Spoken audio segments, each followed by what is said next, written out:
Topik yang Iku lah pertama. ngerokok gak sih? Eh, los, Oleh los, ngerokok gak sih? los ngerokok, Mas, tenang. los bebas iki. Tadi podcast sumpah. Iya, kameramu atau sing genah totor, atau cedek motor, setidaknya separuh Gak badan gitu loh. iso. Separuh badan, Gak separuh badan. iso. Ya apa? Baru badan saya.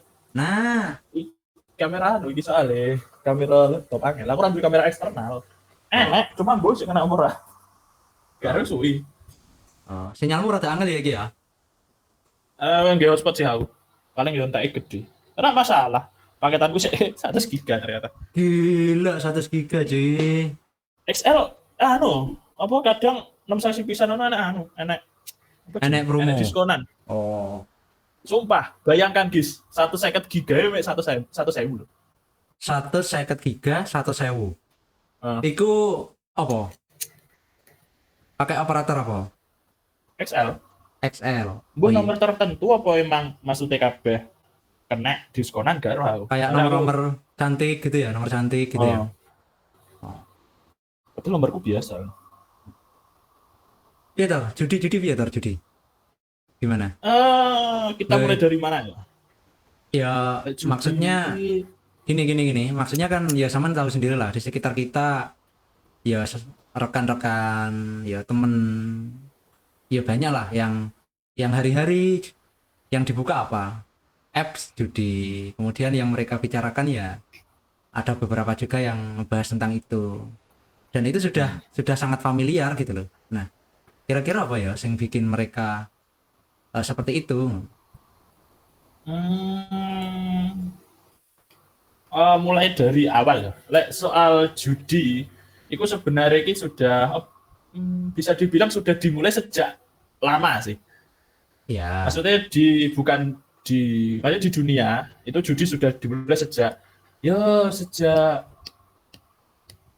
ada manusia sudah mulai masuk peradaban itu termasuk wes ada judi ki. Maksudnya kayak untuk memperebutkan entah wilayah kadang ada, terus kayak memperebutkan suatu benda kuwi. Tapi di zaman yang ini abad 21 ya. Maksudnya zaman abad 21, zaman-zaman abad maju kebanyakan judiku biasanya digunakan untuk memperoleh uang dikarenakan semakin maju zaman itu kan kebutuhan kan semakin banyak.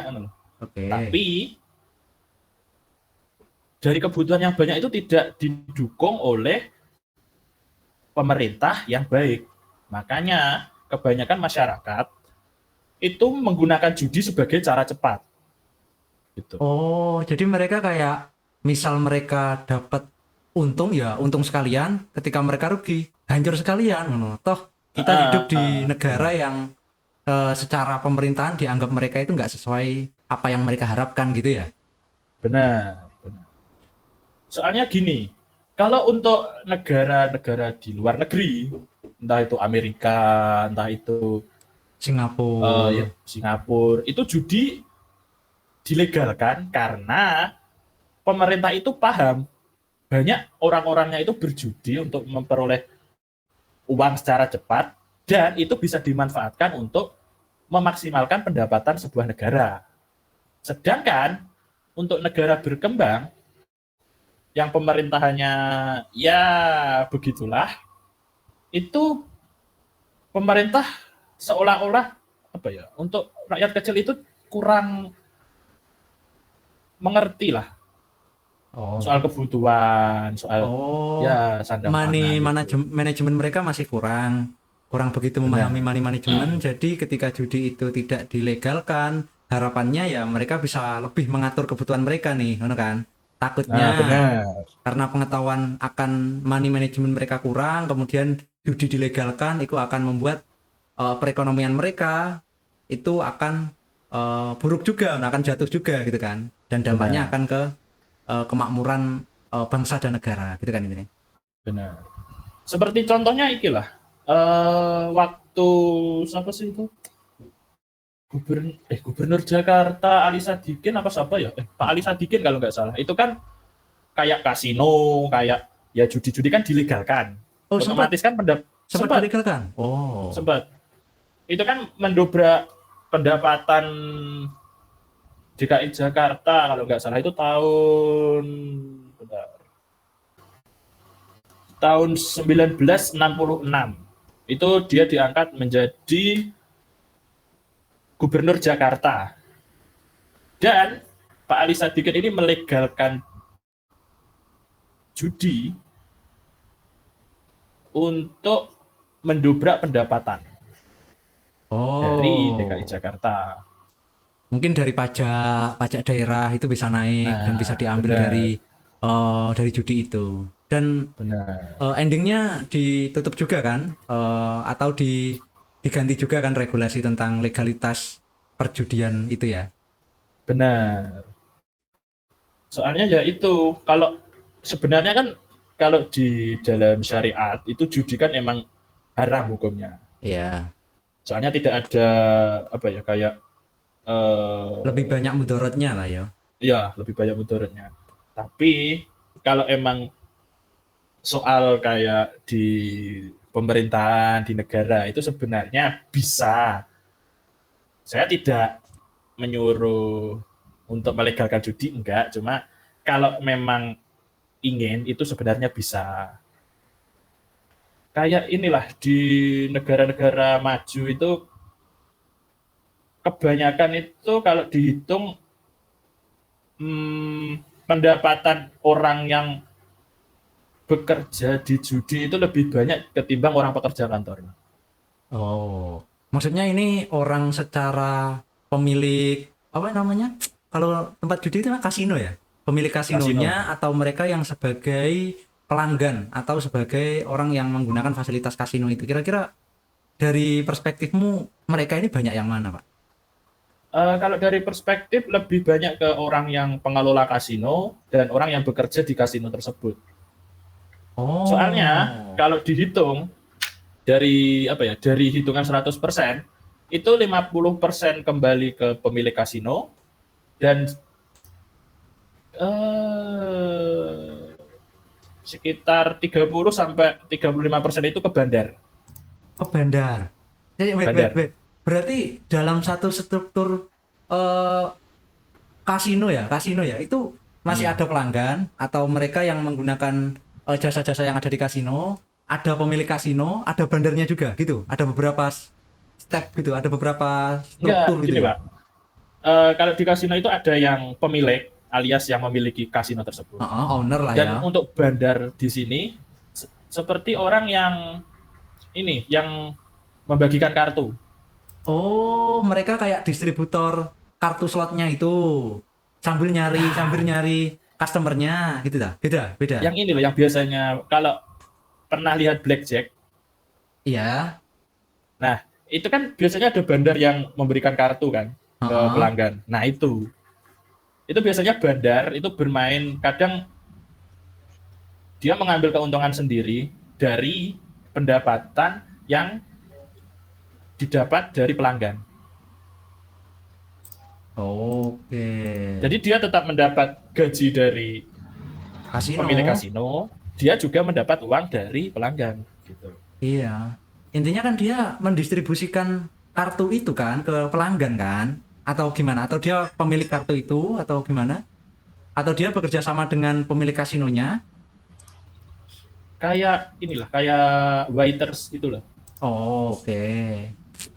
Negara maju memang memang mereka punya sumber daya yang secara money management oke. Jadi ketika judi dilegalkan, mereka bisa menakar nih mana uang yang mau mereka alirkan ke dana kebutuhan untuk mereka fun, untuk mereka entertain, judi dan lain-lain kan mereka bisa. Dan itu mungkin yang menjadi alasan juga kenapa di negara kita nggak dilegalkan gitu kan. Terlepas dari itu boleh nggaknya secara syariat, tapi yang jelas ada beberapa faktor kaitannya sama ekonomi, kemudian pemahaman orang-orang yang kurang begitu memahami arti judi ini sebenarnya seperti apa.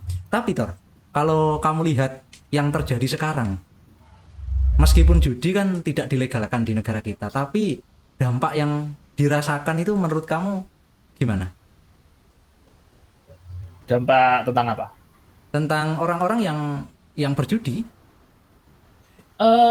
Kalau dampak secara ekonomi, kemungkinan 80% berdampak dikarenakan kebanyakan judi yang berkembang di Asia Tenggara atau ya di Indonesia itu kebanyakan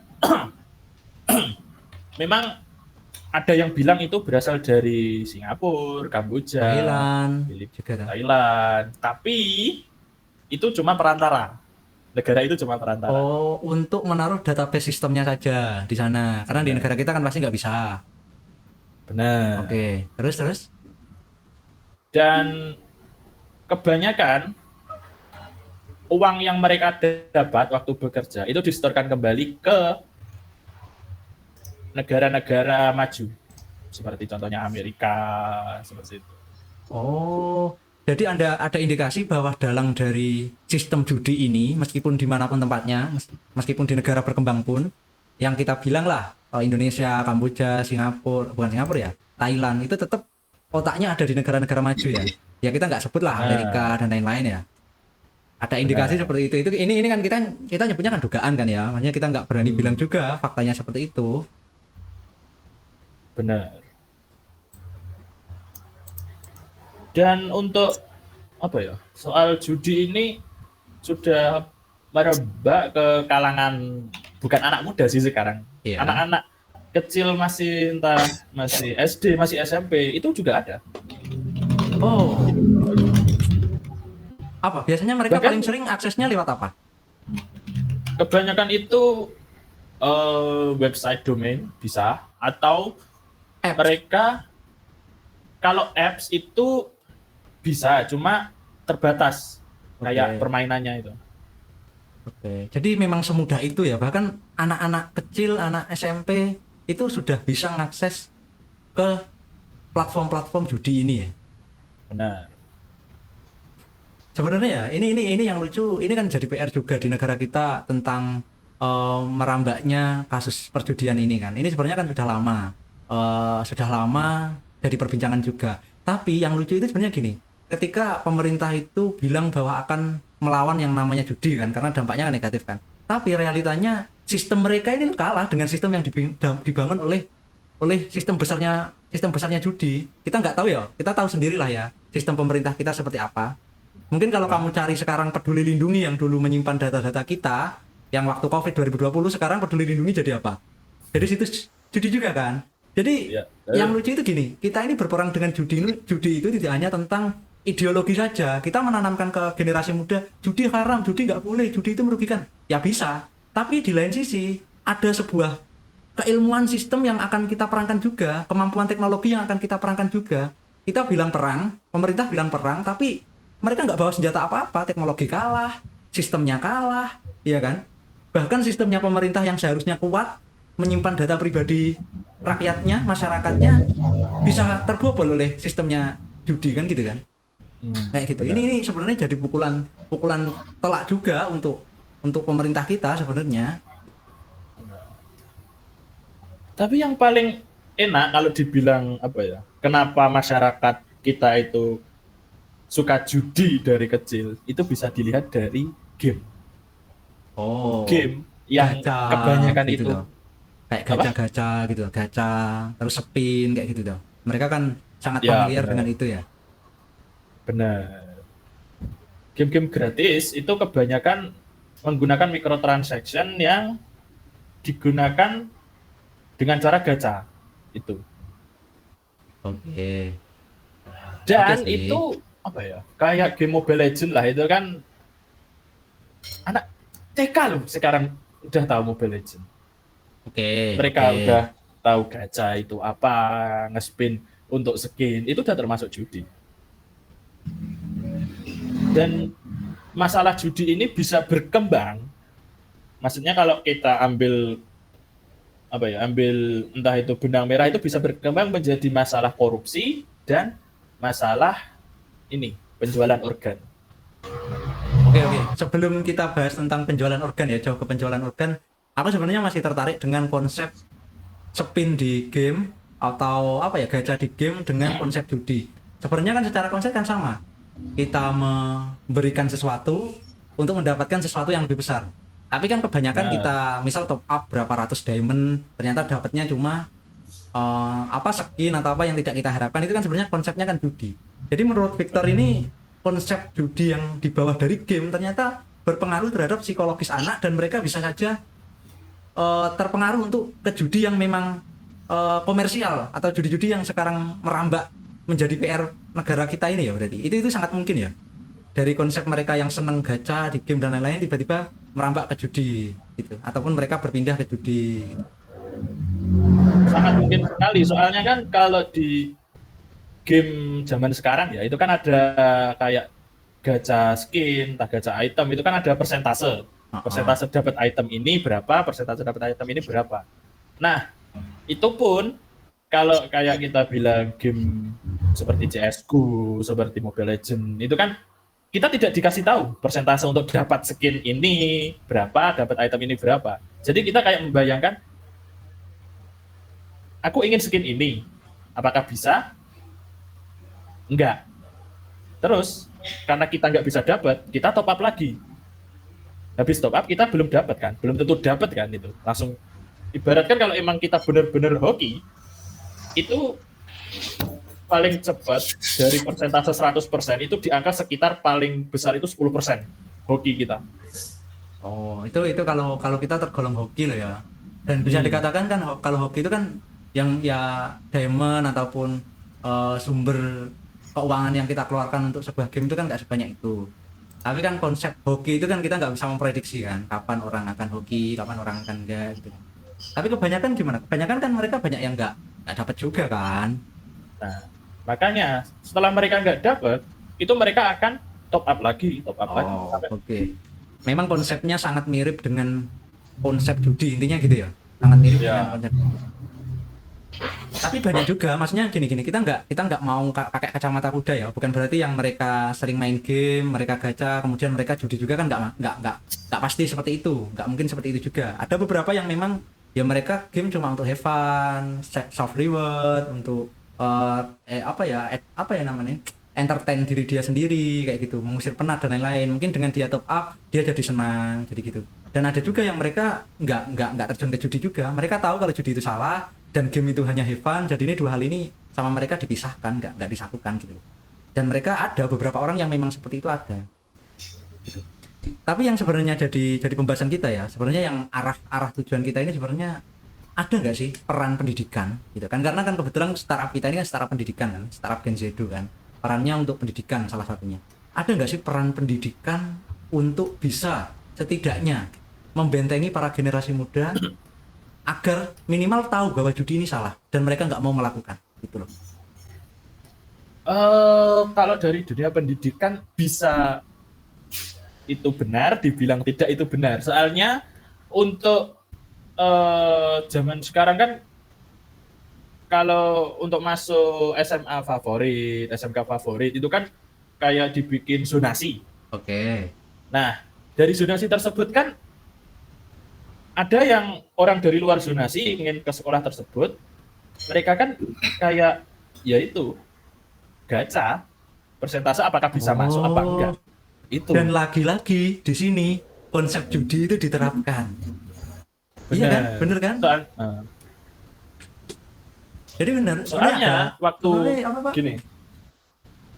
Waktu aku dulu SMK, itu kan aku SMK di dari SMP MTS itu ada, kalau di total itu harusnya kalau emang benar-benar masuk, yang masuk SMK itu harusnya ada sekitar 30 anak. Oke. Kalau emang beneran itu waktu awal-awal zonasi kan, itu kan harusnya zonasinya satu kabupaten. Sedangkan yang masuk, yang terdaftar menjadi anak SMK di tahun tersebut, dari 30 anak cuma sekitar 10%, 10 anak lah, 10 sampai enggak 9 anak. Itu udah berapa persen yang tidak masuk? Ada indikasi memang apa ini? Ada indikasi apa ini? Ada indikasi kecurangan kah atau apa? Kalau dibilang kecurangan,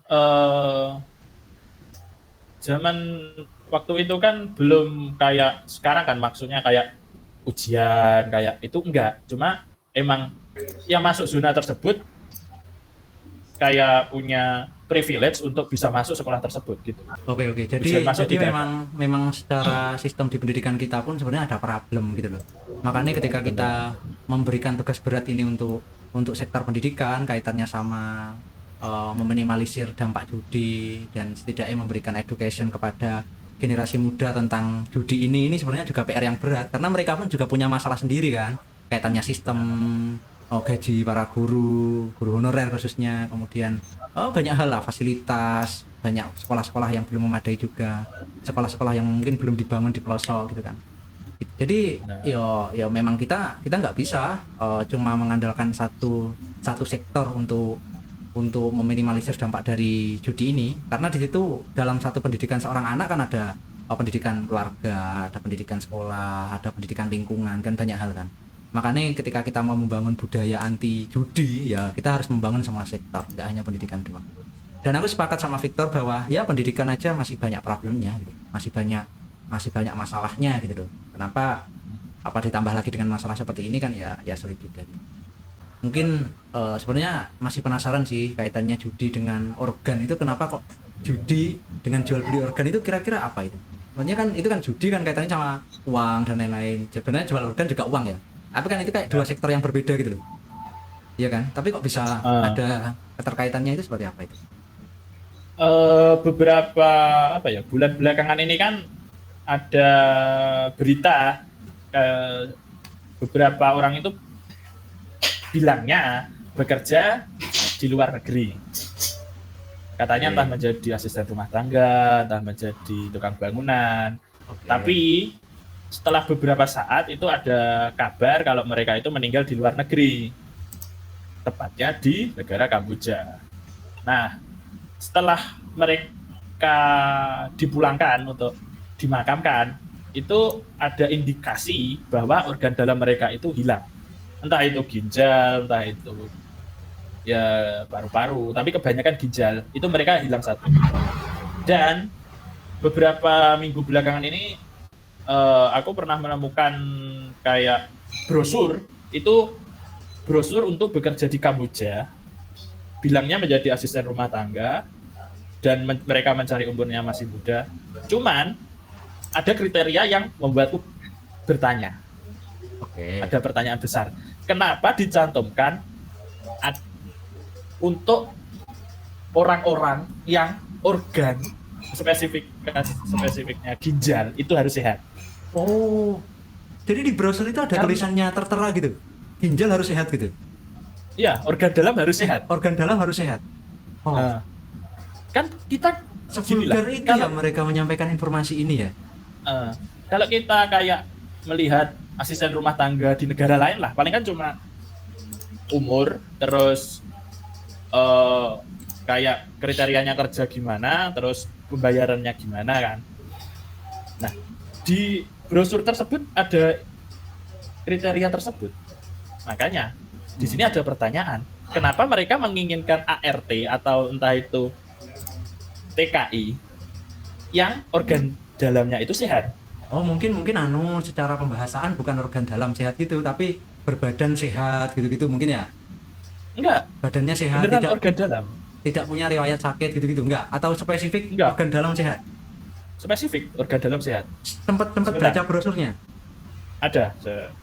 Aku mana sih? Wow.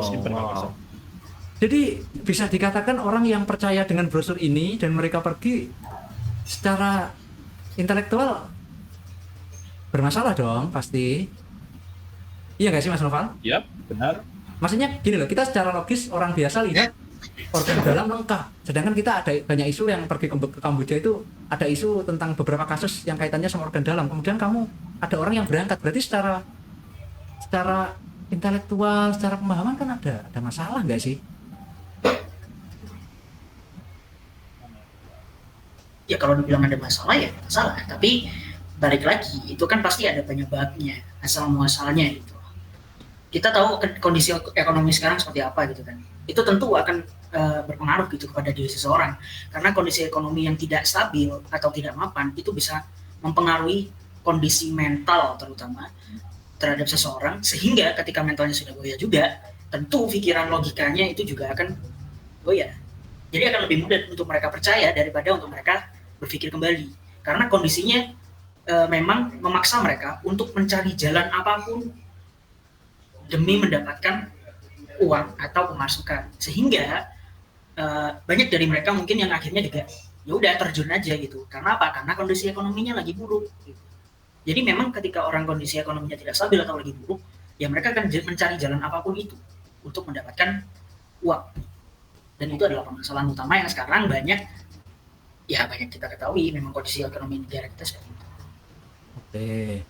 Jadi memang ya kita menyadari lah kondisi seperti itu, memang kita menyadari, dan bisa jadi memang fokus mereka itu ya orang-orang yang sedang sangat membutuhkan kerja, yang ketika pikiran sehat mereka itu sudah terganggu karena kebutuhan perut, sehingga ya apapun resikonya yang mereka ambil, intinya kan seperti itu kan gitu.